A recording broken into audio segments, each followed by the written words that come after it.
Cardi B just walked into a courtroom holding a torch, and Tasha K's entire household is sitting in the path of the flame. Not Tasha. The household. Because the wife already lost. So Cardi turned her chair around, looked at the husband, and said, "Cool. We'll do this in twos. This is no longer a defamation case. This is a hostile takeover of a family ledger, and the receipts that just dropped will make every blogger on YouTube triple check whose name is on their mortgage tonight." Here's the part nobody wants to say out loud. Tasha K did not lose because she ran her mouth. Tasha K lost because she thought she could outsmart the math. She thought a bankruptcy filing was a magic eraser. She thought moving a deed to her husband was a chess move. She thought a GoFundMe could rescue her from the consequences of every sip taken from that big wine glass on camera. And the math, baby, the math finally caught up to the mouth. Forget the headlines you have been seeing on every gossip channel this week. Forget the recycled 3-sentence summaries. We are about to walk this entire thing back, brick by brick, document by document, until you see the trap that Cardi's legal team has been quietly building for almost 3 years. Because what looks like a sequel lawsuit is actually the third act of a strategy that started the moment that $3.8 million verdict hit the docket in 2022. Pour something cold. Sit down. This one bites. Let's go back to where this whole nightmare started for Tasha K, because if you don't understand the original sin, you won't understand why the punishment keeps multiplying. 2019, Tasha K is sitting in front of her ring light, writing the algorithm like she invented it, and she decides to spin a story about Cardi B that crossed every line a court has ever drawn. Drugs. Diseases. Prostitution. The kind of allegations that don't just hurt a reputation, they reshape a career. Cardi could have ignored it. A lot of celebrities do. They block, they mute, they move on. Cardi didn't move on. Cardi lawyered up, and she said it plain in her own words, on her own platform, that she was tired of bloggers harassing her and making things up, and that she was going to take all of Tasha's bread. The internet thought it was a tantrum. It was actually a mission statement. 2022 hits, and the jury hands Cardi roughly $3.8 million in damages. That number alone should have been a wake-up call. But Tasha K does not wake up. Tasha K files Chapter 11 in 2023 and basically tells the court, "Look, I can't pay $3.8 million, but I can pay something." A repayment plan gets confirmed in 2025.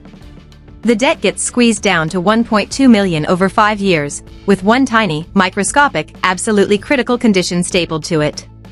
Stop talking about Cardi B. Stop talking about her family. Stop talking about her friends. Stop talking. Now, listen carefully, because this is the line where the whole story turns. That condition was not a polite suggestion from Cardi's attorneys. That condition was a binding federal court order, signed off by a judge on March 4, 2025. The second that bankruptcy plan got confirmed, every word Tasha K uttered about Cardi or anybody in Cardi's orbit became potential ammunition for a contempt motion. And Tasha K, queen of YouTube, mother of the wine glass, did what Tasha K does. She kept talking. She didn't just nibble at the edge of the order. She bulldozed it. The court filings listed out like a tour schedule: YouTube videos, Twitter posts, Instagram clips, TikToks, Facebook updates, Threads rants, even a radio interview on the Morning Hustle. Over 25 documented violations. I want you to picture that. 25. Not one slip. Not a hot mic 25 times choosing to break a court order on camera, on record, with a timestamp attached. That is not a mistake. That is a business plan. And what was she talking about? Cardi's alleged medical records. Records she eventually admitted weren't even Cardi's, then pivoted and tried to insinuate they belonged to Cardi's sister Hennessy, which, by the way, just opens a fresh door for Hennessy to file her own lawsuit if she ever feels froggy. Tasha was out there every week like she was fiending for a Cardi B fix. The girl could not put the bottle down, and the bottle, in this case, was Cardi's name. So Cardi went back to the judge and said one sentence, in legal language, sanction her. And the judge said, with the full weight of the federal bench behind him, yes. The order is brutal. Read it slowly. The judge basically tells Tasha K, I do not care whether you believe you have a First Amendment right to keep yapping. That argument died the day you signed the agreement. He spells it out, a violation is complete the second the post goes live. Deleting it later does not unring the bell. Apologizing later does not unring the bell. Saying you meant a different rich woman with the same initials does not unring the bell. Ring. Bell. Rung. And here's where the order gets surgical. It lists exactly who counts as protected family under Cardi's deal. Children. Husband. Siblings. Parents. Aunts. Uncles. Cousins. Second cousins. The judge even specifically names Offset and Stefan Diggs as protected family members under the agreement. Read that again. Stefan Diggs. The man Cardi is currently linked to. The court drew a fence around Cardi's romantic life and said anyone standing inside it is off limits for Tasha K's commentary. The defense Tasha's lawyers tried to mount? We had a legal right to say it. The judge essentially rolled his eyes through the page. Once that bankruptcy plan got confirmed, this stopped being a free speech debate. It became a compliance question. Did she follow the order, or did she not? The answer, 25 times over, was no. Civil contempt. Full stop. Remove every piece of content. Stop posting immediately. And the cherry on top, pay Cardi's attorney's fees. Now here is the part that should have every blogger in America sweating. The judge sanctioned Tasha K's own lawyer. Not Tasha. The lawyer. Cardi's team caught citation errors in the defense brief, the kind of mistakes that suggest the legal arguments weren't grounded in actual law. Under Bankruptcy Rule 9011, you can't file arguments that have no basis in existing law. So the court hit the attorney with a 10% penalty on whatever Cardi's fees ultimately come to, paid directly to Cardi B. The lawyer has 28 days to write that check once the amount is locked in. The attorney is now financially entangled in the case he was hired to defend. Take a second with that. The timeline from here is mechanical. Cardi's attorneys have 21 days to file an affidavit listing every fee, every cost, down to the postage. Tasha K then has 14 days to object. The court approves a final number, and Tasha has 28 days to pay it. No negotiations. No installment plans. No let me check with my bookkeeper. Pay the woman. And in the middle of all of this, Tasha K, still sipping out of that wine glass like it's a chalice, decides the move is to crowdfund her way out of the judgment. GoFundMe goes up. The pitch is wild. She basically tells the audience that her viewers are going to bail her out because they love her. The math she was probably scribbling on a napkin. Get 100,000 people to chip in $40 each, and the debt evaporates. Nicki Minaj reportedly even tossed a contribution in there. And still, somehow, the campaign fell short by $3.985 million. Yes, you read that decimal correctly. $3.985 million short. Because here is the thing nobody told Tasha K: gas is $5. Eggs are $7. Rent is breaking everybody's back. People who clock in for $15 an hour were not about to siphon their paychecks to help cover a debt owed to a woman who once announced on camera that she spent $35 million on her tour production. To a woman who casually mentioned dropping $450,000 on a single chain. To a woman who has $20,000 belly rings. Plural. The viewers did the math, and the math said, sis, you're on your own. It got worse. Tasha kept going on radio shows saying paying Cardi was light work. She insisted the case didn't drain her. She did interviews where she joked about $20K a month payments, sat in fancy chairs, talked about her CFO husband like nothing was happening. Every clip was a fresh dart in her own foot. Because Cardi was watching. Cardi's lawyers were watching. The judge was watching. And every time Tasha said, I'm not struggling, the courtroom answer became, cool. Then write the check. But Tasha wasn't writing checks. Tasha, allegedly, was running plays.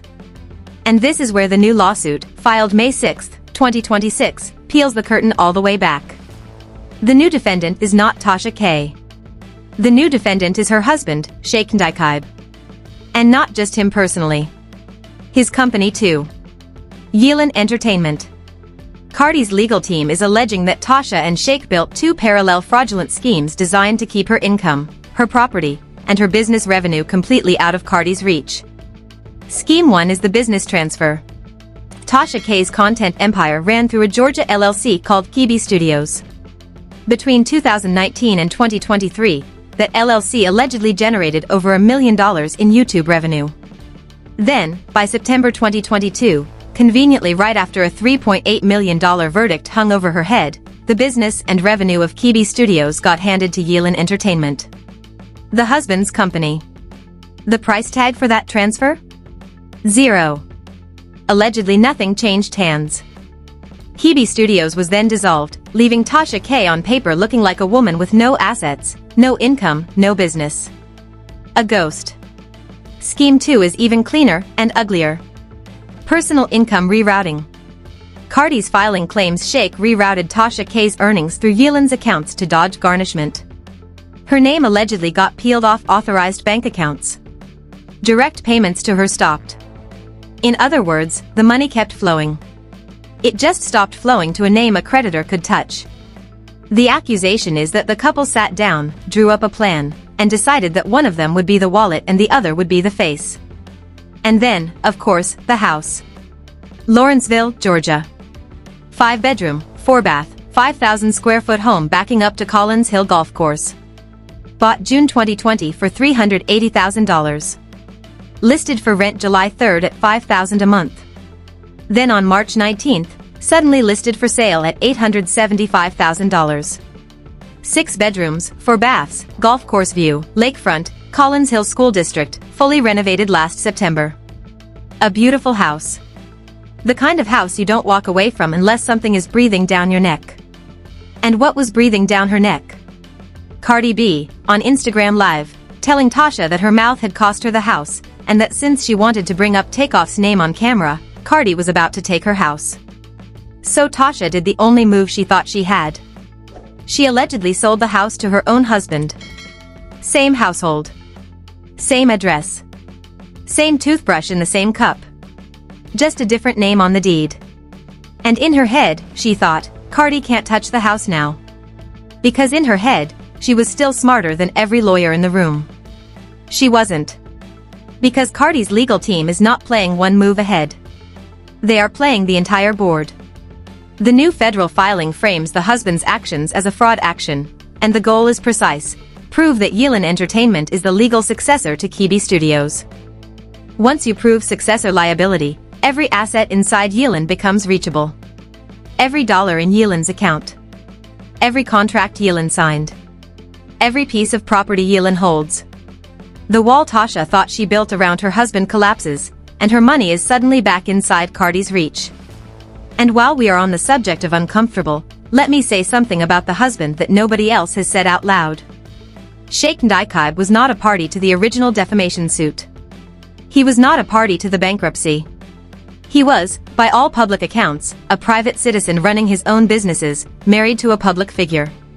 The decision to walk into a federal courtroom and put his name on transfer documents, to accept $1 million business for $0, to take ownership of a house that was the active subject of public threats from the largest pop star of the decade, was a choice he made knowingly. Every business attorney in America would have told him not to do it. Every estate planner. Every CPA. Every divorce lawyer. Every fraud defense specialist. The play he ran is the kind of play they teach you about in second-year law school as the example of what not to do. Whoever advised him to sign those papers either was not a lawyer, or was a lawyer who is now praying that legal malpractice insurance is paid up. The deeper layer here is what asset recovery attorneys call the alter ego theory. It says that when one person uses a separate entity, like an LLC owned by a spouse, to function as their own personal piggy bank, the court can pierce the corporate veil and treat that LLC as if it were the person. Once the veil is pierced, every asset in the LLC is fair game. The threshold for piercing the veil is fact-intensive, but Cardi's complaint reportedly includes specific allegations that map directly onto the standard tests: domination of the entity, commingling of personal and business funds, undercapitalization, and use of the entity to perpetrate fraud. If Cardi's team proves alter ego on Yelen Entertainment, the entire wall Tasha thought she built collapses in a single ruling. One paragraph in one order, and every dollar in Yelen becomes a dollar Cardi can collect. And here is the dirty little secret that veteran asset recovery attorneys will tell you off the record: judges hate asset shuffling. They despise it. They see it constantly, and every time they see it, they sharpen their pencils.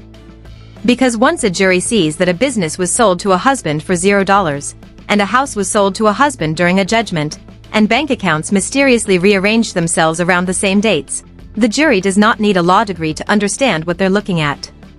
The jury looks at it and says, these two are running a hustle. And then they hand down a verdict that doesn't just restore the original debt. It enlarges it. Punitive damages. Attorney's fees. Sanctions. Interest. If Cardi's team wins this fraud action, and the trajectory says they will, you are not looking at a $1.2 million liability anymore. You are looking at a household-level financial detonation. His and hers judgments. Separate liability on top of joint liability. The husband's CFO joke he made on radio? That joke just became evidence. Every public statement either of them ever made about being fine, being unaffected, being unbothered, becomes ammunition that Cardi's lawyers will project on courtroom screens. Now let me give you the angle nobody else covered. Every single channel ran with Cardi sues Tasha K's husband. That's the headline. That's the surface. Here's what's underneath. This is the first time in modern celebrity defamation history that a winning plaintiff has gone after the marital infrastructure of the defendant. Not the social media accounts. Not the brand sponsors. The marriage itself, as a financial machine. Cardi B is essentially arguing that the household, as a legal unit, conspired against the verdict. If she wins, every blogger on YouTube who is married, who has a spouse running an LLC, who has property in a partner's name, just got put on notice. The shield is gone. The husband is no longer a hiding place. The wife is no longer a hiding place. The marriage is now in the same line of fire as the mouth. And that is the part of the story that should be scaring every gossip channel right now, because half of them are running the exact same play. Spouse-owned LLCs, property in the partner's name. Revenue funneled through a production company the partner happens to own. It is the most common asset protection structure in influencer media, and Cardi's lawyers just demonstrated, in open court, how to crack it. Here's what you should be watching for next. 3 things, in order. 1. Discovery. Once this case opens up discovery, Cardi's team will subpoena every bank record, every wire transfer, every accountant's email, every tax return from Ndikibe Studios and Yelen Entertainment for the last 6 years. If even one document shows money moving from Yelen back to Tasha personally, that is the smoking gun. Game over. 2. The house. The Lawrenceville property, the one allegedly sold from Tasha to her husband, will become Exhibit A sale price, appraisal, mortgage records, who paid the closing costs, who paid property tax after the transfer. If the numbers don't line up like a normal arm's-length sale between strangers, the court can unwind the transfer entirely. Reverse it. Cardi gets a lien on the house. 3. The criminal referral. This is the one nobody is saying out loud yet. If a federal court finds that 2 people deliberately committed fraudulent transfers to evade a judgment, that finding can be referred to federal prosecutors for criminal fraud and obstruction. Civil fraud is one threshold. Criminal fraud is a different country. And once a U.S. Attorney's Office gets involved, it stops being about money. It starts being about prison. That is the cliff Tasha K is currently standing on, and she is still on YouTube. Still talking. Still sipping. Still acting like the order doesn't apply to her, while her own attorney is staring at a 10% sanction, and her husband is about to be deposed under oath. Every single one of these moves is being watched, by lawyers who have a strategy, and by a judge who has already shown he will not blink. Let me slow this down even more, because what just happened in federal court is the kind of thing that legal scholars will be quoting in continuing education seminars 5 years from now. The mechanism Cardi's lawyers used is called fraudulent transfer doctrine, and it has existed in American law since the Statute of Elizabeth in 1571. Yes, 1571. The law about not hiding your money from creditors is older than the United States. Older than the printing press in some places. Older than the King James Bible. And every single state, plus federal bankruptcy code, has its own modern version of it. In Georgia, where Tasha K's properties were transferred, it's called the Uniform Voidable Transactions Act, and the standard for unwinding a transfer is shockingly low. The court does not have to prove intent. The court just has to find what's called badges of fraud. There are 11 of them. Transfer to an insider, like a spouse. Retained possession after transfer, like still living in the house. Lack of fair consideration, like selling $1 million business for $0. Transfer of substantially all assets. Transfer shortly after a substantial debt was incurred. Tasha's situation, as alleged in Cardi's complaint, allegedly ticks at least 7 of the 11 boxes. 7 out of 11, in a doctrine where 1 or 2 is usually enough. And before you say, well, maybe the husband actually paid for it and we just don't see the paperwork, let me walk you through what discovery is about to look like. In a federal civil case like this one, Cardi's attorneys will issue what are called requests for production. They will demand every bank statement, every closing document, every wire confirmation, every tax return, every K-1, every 1099, every Venmo, every Zelle, every Cash App receipt connected to Tasha K, Cheick Ndikibe, Ndikibe Studios, Yelen Entertainment, and any related entity for the entire window in question. They will issue subpoenas to YouTube directly for ad revenue payment records. They will subpoena Chase, Wells Fargo, Bank of America, and every regional bank within driving distance of Lawrenceville. They will depose the accountant. They will depose the closing attorney.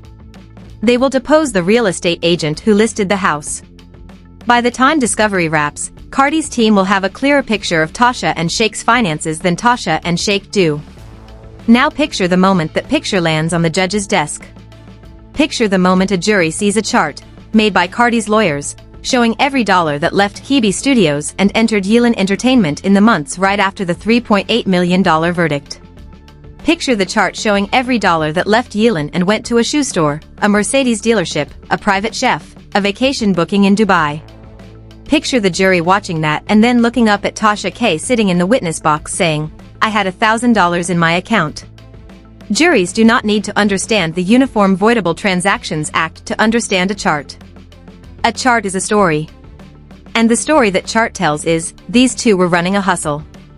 That is not legal commentary. That is human pattern recognition. And human pattern recognition is exactly what verdicts are made of.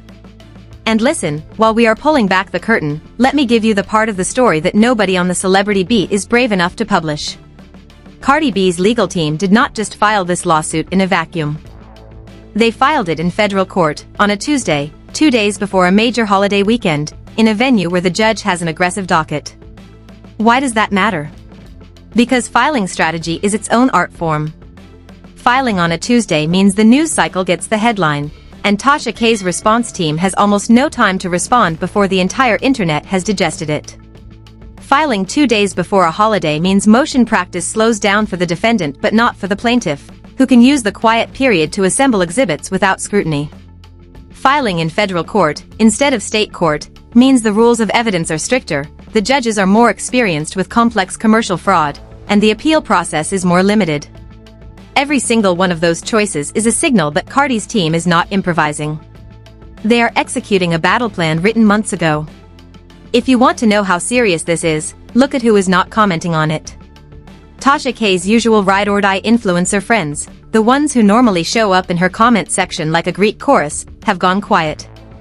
The blogs that usually defend her have started hedging their language. The same people who were laughing with her about light work payments 6 months ago are now using phrases like "we wish her the best" and "this is a difficult time for their family." Read between those lines. That is the sound of people backing away from a fire because they smell the gasoline finally hitting it. There's another layer to this that needs unpacking. Civil contempt is not just a financial penalty. Civil contempt, in some circuits, can include incarceration. Coercive incarceration. A judge can order you held in jail until you comply with the order. It's called the keys in your own pocket rule, because the moment you obey, you walk free. Federal judges do not love using that tool, but they will use it when a defendant has demonstrated willful, repeated, on-the-record defiance. And 25 documented violations of a single order, broadcast across YouTube, Instagram, TikTok, Twitter, Threads, Facebook, and a radio appearance? That is the definition of willful, repeated, on-the-record defiance. I am not saying Tasha K is going to jail. I am saying that the tool is in the judge's hand, and the only reason it has not been used yet is because the contempt order is still in its financial sanction phase. If she keeps talking, the next motion Cardi's lawyers file could request something far more uncomfortable than a check. Now, while this slow-motion family financial collapse is happening, the Cardi B universe expands sideways into another circus, because Cardi's life right now is a four-ring tent. Enter Chef Mila. If you missed the previous chapters, here is the speedrun. Stefan Diggs, currently in Cardi's orbit, was in a criminal case with serious exposure, 5 years on the table. A trial happened. Cardi's hair braider, Shy Charles, took the stand. The defense prevailed. Chef Mila is the woman whose testimony anchored the case, and she has decided this story is not finished. She has been logging back on, dropping screenshots, accusing Shy of perjury and accusing Stefan of trying to slip her $100,000 to recant her statement. The latest post is wild. Mila publishes what she calls receipts. The receipts are text messages between her, Shy, and Stefan. She accuses Shy of lying on the stand to protect Stefan. She accuses Shy of pocketing money. She brings up a $1,200 to $1,400 dispute, possibly a vacation Shy paid for, and accuses Shy of selling her out. She tags accounts. She drops the Venmo handle. She is salting the earth in real time. Shy responds with the calmest, lawyer-coached reply you have ever seen. Hi Milan. I was at work. If you want to have a conversation, we can. What you said doesn't warrant a rebuttal. Shy never engages on the merits. Shy never confirms a detail. Shy never gives Mila a quote she could use in a civil filing. Read that response again. That is not the response of a confused friend. That is the response of a woman who already has a lawyer on retainer and has been told, very specifically, what not to say. Here is the angle the gossip channels missed. Chef Mila is not just venting. Chef Mila is running a deposition in public. She knows she lost the criminal case. She knows the criminal route is closed. So she is pivoting to civil. Civil lawsuits don't need a beyond a reasonable doubt standard. They need a preponderance of the evidence. 51%. And to get to 51%, she needs Shy to say something, anything, on the record, that can be quoted in a complaint. Every text she sends is a fishing line. Every public post is bait. She is hoping Shy panics, fires off an emotional reply, contradicts the testimony, and hands Mila the leverage for a civil suit against Stefan that could, theoretically, end with a settlement. Shy is not biting. Cardi should call Shy. Cardi should look Shy dead in the eye and say, block her. Never respond again. Not a heart emoji. Not a thumbs up. Nothing. Because loyalty in this scenario is not about taking sides. Loyalty is about not handing your opponent a quote. And let's talk about that loyalty for a second. Shy is Cardi's hair braider. Cardi called her almost family. Shy met Stefan through Cardi. Shy met Mila through Stefan. Mila got on the stand and basically said she barely knew Shy. So which way is the bond supposed to flow? Through Cardi, who introduced everybody and treats Shy like a sister? Or through Mila, who under oath downgraded the relationship to I'm cool with her through Stefan? The answer is obvious. The execution is obvious. The blocking should have happened 10 texts ago. Let me also clarify something for the people in the back, because I keep seeing comments online that misunderstand this entire situation. Cardi B is not chasing Tasha K because she needs the money. Cardi has the money. Cardi has the tour, the brand deals, the streaming royalties, the publishing, the licensing, the merchandise. Cardi is chasing Tasha K because of the principle. And in American civil litigation, when a plaintiff with deep pockets is litigating on principle against a defendant who is shuffling assets, the plaintiff almost always wins. Because principle plus paperwork plus patience equals victory, and the defendant only wins if the plaintiff blinks. Cardi has not blinked in 7 years. She is not going to blink now. Zoom out for a second and look at the bigger picture.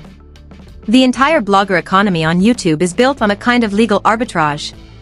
The bet is that the cost of suing you is so high, and the timeline so long, that no public figure will actually go all the way. The Tasha K case shatters that bet. Cardi went all the way. She went past the verdict. She went past the bankruptcy. She went past the contempt. Now she is going past the marriage. Every blogger on YouTube watching this story is recalculating their own risk profile right now. Every podcaster who has ever said anything actionable about a celebrity is texting their lawyer. Every gossip channel is reviewing their archive looking for content they need to quietly take down. The entire ecosystem is repricing itself in real time because Cardi B refused to stop suing. And the most quietly devastating part of the new lawsuit, the part that almost nobody is talking about, is the request for accounting. Cardi's complaint reportedly seeks a full accounting of every dollar that flowed through Yelen Entertainment since its formation. A request for accounting is the legal equivalent of unfolding someone's wallet onto a courtroom floor and inviting 12 strangers to count the bills. Every consulting fee. Every YouTube ad payout. Every Patreon. Every brand sponsorship. Every speaking engagement. Every appearance fee. Every merchandise drop. Every Cash App tip. The accounting will name every revenue source Tasha K and her husband have used to keep the lights on for the last 3 years, and that information becomes part of the public record. The next time Tasha K opens a wine glass on camera, the entire internet will be able to look up exactly how she paid for that glass. Now the wildest subplot of this whole month. Chef Mila isn't the only person in Cardi's adjacent universe with a credentials problem. Enter Dr. Cheyenne Bryant. Or, depending on the day, just Cheyenne Bryant. Because the internet caught her with her hand in the cookie jar of academic legitimacy. People started digging into the doctorate. The doctor in front of her name. The psychology credentials. And what they found was not a Yale dissertation. They found an honorary doctorate from Harvest Christian University Royal School, handed to her at a ceremony in Dallas, Texas on April 12, 2025. An honorary degree. The same kind of degree handed to celebrities like Tic Tacs. So now Cheyenne is doing the most predictable pivot in influencer history, pivoting to Jesus. Watch her last 3 weeks of content. Suddenly every other sentence is a Bible verse. Jeremiah 29 verse 11. Plans to prosper you. Plans to do good and not harm you. God manifests the desires of your heart. It's beautiful theology. It is also, conveniently, a legal life raft. Because if she rebrands as a faith-based motivational figure rather than a clinical psychologist, the lane for fraud and false credential lawsuits narrows dramatically. You can sue a fake psychologist. It is much harder to sue a preacher. The honorary doctorate angle is fascinating because of the alumni list. Same school, same ceremonies, has handed honorary doctorates to Busta Rhymes, Tank, T.I., Tamika Tiny Cottle, Cedric the Entertainer, Johnny Gill, Ralph Tresvant, Dame Dash, Ruben Studdard, Michael Irvin, Dave Hollister, Carl Thomas, and posthumously, Bernie Mac. Notorious B.I.G. Smalls. Andre Harrell. They even gave one to Malcolm X, posthumously. On the same day as Cheyenne Bryant. Take a second with that visual. Cheyenne Bryant and Malcolm X are technically alumni of the same university. Tank, to his credit, defended his honorary doctorate publicly. He pointed out that he has been in the music industry for nearly 3 decades, that the honor recognized career mastery, and that critics shouldn't discredit the recognition. Fair point. Where Tank stumbled was claiming there were only about 10 black musicians in history with honorary music doctorates. That number is wildly off. Aretha Franklin has 13, from Harvard, Princeton, Yale, and Berkeley. Stevie Wonder has 7, from Fordham, Rutgers, Howard, Wayne State, and Northwestern. Missy Elliott has 2, from Berkeley and Norfolk State. So the honorary doctorate concept itself is legitimate at the right schools. The question is whether the specific school matches the prestige of the title being claimed in public. Harvest Christian University Royal School lists accreditation through the Transnational Association of Christian Colleges and Schools and heavily emphasizes accreditation through the Kingdom of Hawaii Royal Accreditation Commission. Neither of those is treated by academic gatekeepers the same as a Harvard or a Howard. So yes, Cheyenne can legally use doctor, but she cannot legally claim a clinical doctorate in psychology. Those are 2 completely different planets, and the gap between them is exactly where the lawsuits live. The pattern here, the thing that ties Tasha K, Chef Mila, and Cheyenne Bryant together, is the same disease. Pivot harder than the receipts. Tasha pivots to her husband. Mila pivots to civil court. Cheyenne pivots to scripture. None of them are willing to sit in the original problem. All of them think the right sidestep will erase the original move. And all of them are about to learn the same lesson, in 3 different courtrooms. The lesson is simple. You cannot out-pivot a paper trail. Cardi B understands this because Cardi B operates with paper. Her team operates with paper. Her lawyers operate with paper. Every move she makes is documented. Every public statement is time-stamped. Every transaction is logged. When she said, in 2019, that she was tired and that she was going to take all of Tasha's bread, that wasn't a tantrum. That was a thesis statement, and we are now in year 7 of her proving it.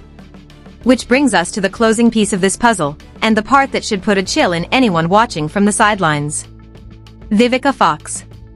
While all of this courtroom carnage was unfolding, Vivica did an interview about aging, about how the internet treats women over 50, about how cruel commenters have become about her face. And Vivica said something that connects to everything we just talked about.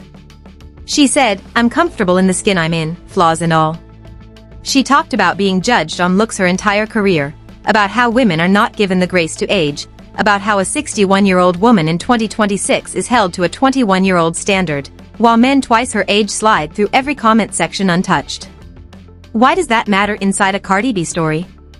Because the same culture that lets a Tasha K hide behind a husband, that lets a Chef Mila weaponize text messages, that lets a Cheyenne Bryant cosplay as a doctor, is the same culture that tears apart a Vivica Fox for the crime of being 61.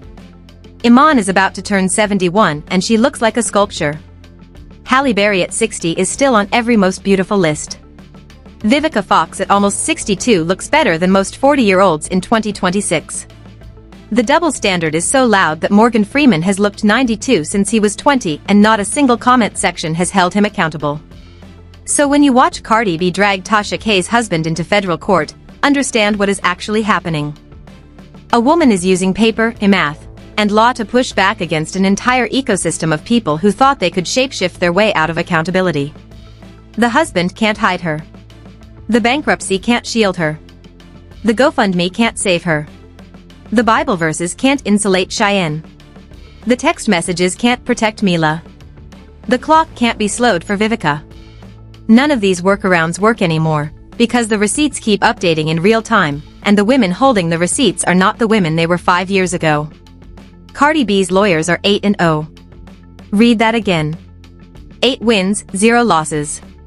They might lose the microphone throwing case eventually because that one is genuinely complicated, but on every defamation, every contempt, every collection action, they are undefeated. That is not luck. That is preparation.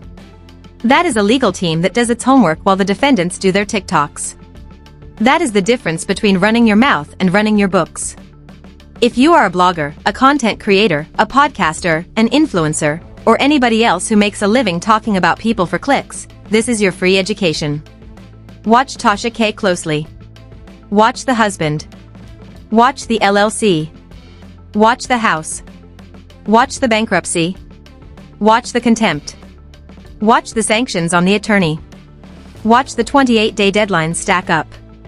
Because everything you are watching is the new playbook for how a famous person with money, patience, and good lawyers can dismantle a blogger and the blogger's entire household, brick by brick, deed by deed, account by account. You wanted entertainment.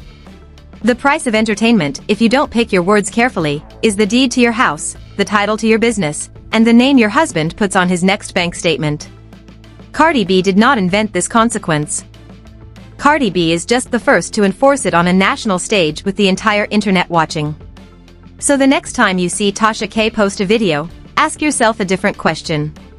Not is she funny, not is she petty, not is she right, but whose name is on the camera she's holding, and what's the legal address of the room she's standing in?